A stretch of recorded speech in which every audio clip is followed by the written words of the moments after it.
Hello. So this is Miss Yearby coming to you with a video on how to find the missing endpoint when you're given the midpoint and the other endpoint. So you guys have already done problems and reviewed finding the midpoint of a line segment in the coordinate plane, or if they give you ordered pairs, the ordered pairs for the ends or the midpoint, it's in the coordinate plane even if you don't see the graph. The fact that there's an XY coordinate means that it is in the coordinate plane. Okay, so let's read the problem. It says find the coordinates of the missing endpoint if m 5, -2 is the midpoint and AB and A is 1, -5. So I always start with a picture. It helps me to visualize what I'm doing.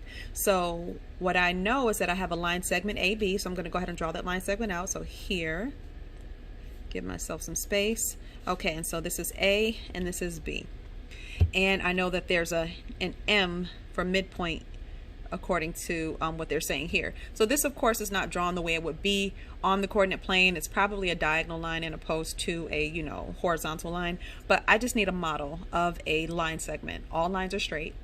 All line segments are straight. I just need, it doesn't matter the way it's oriented for this particular type of problem. So I know the coordinates of the midpoint are 5, -2. And I know that, actually I want to write that on, oh, it's okay, it's already up there. I know that the coordinates of A is 1, -5. Okay, I'm actually going to write this down here. So 5, -2. So don't, get too thrown off by the fact that it's written in two places. I'll just go ahead and boom, boom, boom, boom. Okay, so because I need to label these also. So that is a -5. And what I don't know is this endpoint down here. So I'm just going to call that X, Y. It has an X and a Y. We don't know what it is at this point. Okay, so now what I'm going to do is I'm going to use the tool that I have available to me. I know if we're talking about midpoint, I can use the midpoint formula to do something. So I'm going to go ahead and write out the midpoint formula. So the midpoint formula, one way to write it is to say, M is equal to, it's a big coordinate because it's a big ordered pair. So X 1 plus X2 divided by 2, and then comma the Y coordinate Y1 plus Y2 divided by 2. So that is what the midpoint formula is. I'm taking the average of the X, the two endpoint X values, and I'm taking the average of the two Y coordinate values. But there's another way to write this, and that is X, because it's an ordered pair, there's an X and a Y, M, comma, Y, M, which means that this is the X and the Y for the midpoint. So I'm going to go ahead and write out the rest the same. X1 plus X2 divided by 2, and then comma, Y1 plus Y2 divided by 2. Okay, so the reason why it's important to write it out like this is because I'm now going to go ahead and look at my line to help me to visualize what's happening. So what's happening is I know where halfway is, but I don't know where the other endpoint is. I know. So what I'm going to do is I'm going to say, okay, I'm going to call this X1, Y1.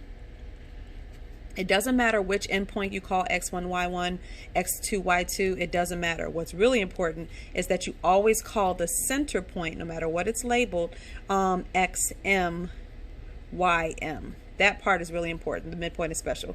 These two are interchangeable, but you got to respect whatever you start with. So X2, the X coordinate from the second order pair, and then Y2, the X coordinate from the second order pair, or you could say the second endpoint. Okay, so now something really interesting is going to happen.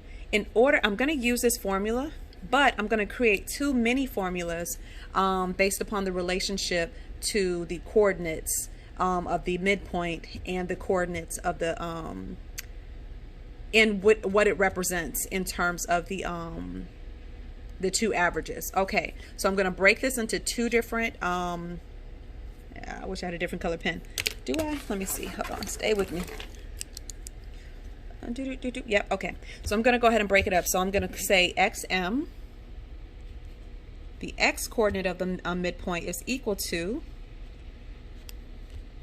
X1 plus X2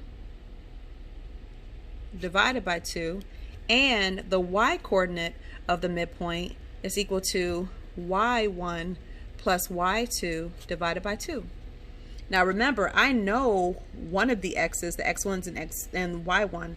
I don't know the x2 and the y2. So in my formulas, when I fill and I also know the x and ym, the coordinates of the midpoint. So when I fill in my two mini formulas, I'm going to end up with an unknown because I don't know x2 and y2. So wherever you see an x2 and a y2, that's going to still be a variable. And we're going to have to solve the equation that results to get the coordinates of x2, sorry. Okay, so let's go ahead and get it done. So I know xm is 5, and that is equal to x1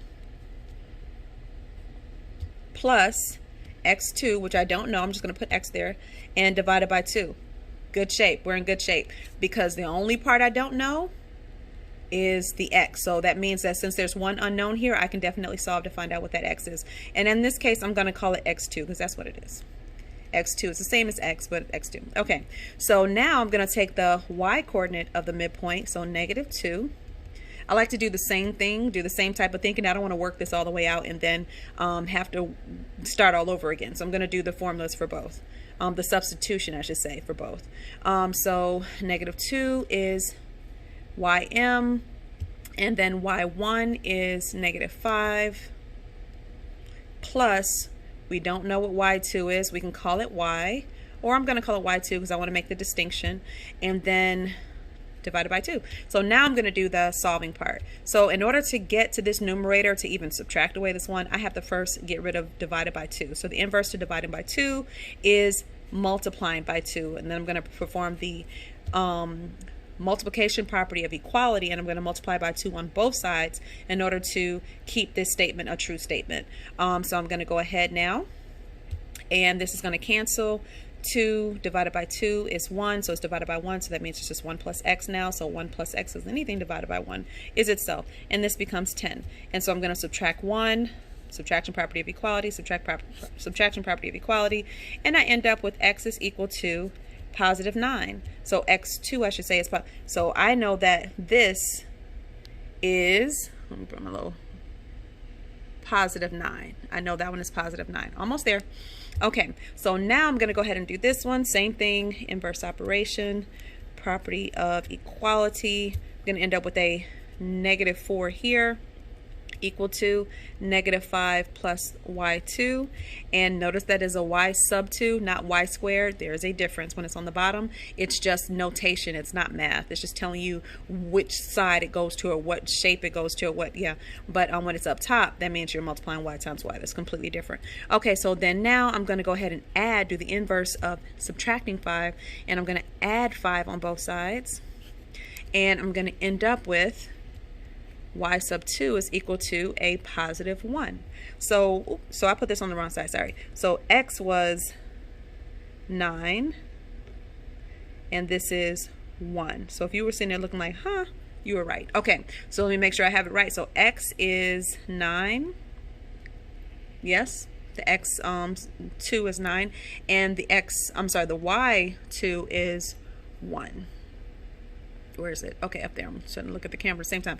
Okay, so the ordered pair is x2, y2, or the x2, y2, or the second endpoint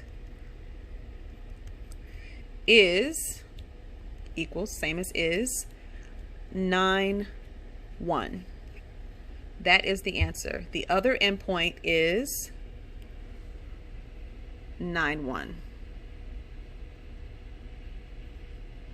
Okay, something like that. Okay, so that's how you do it.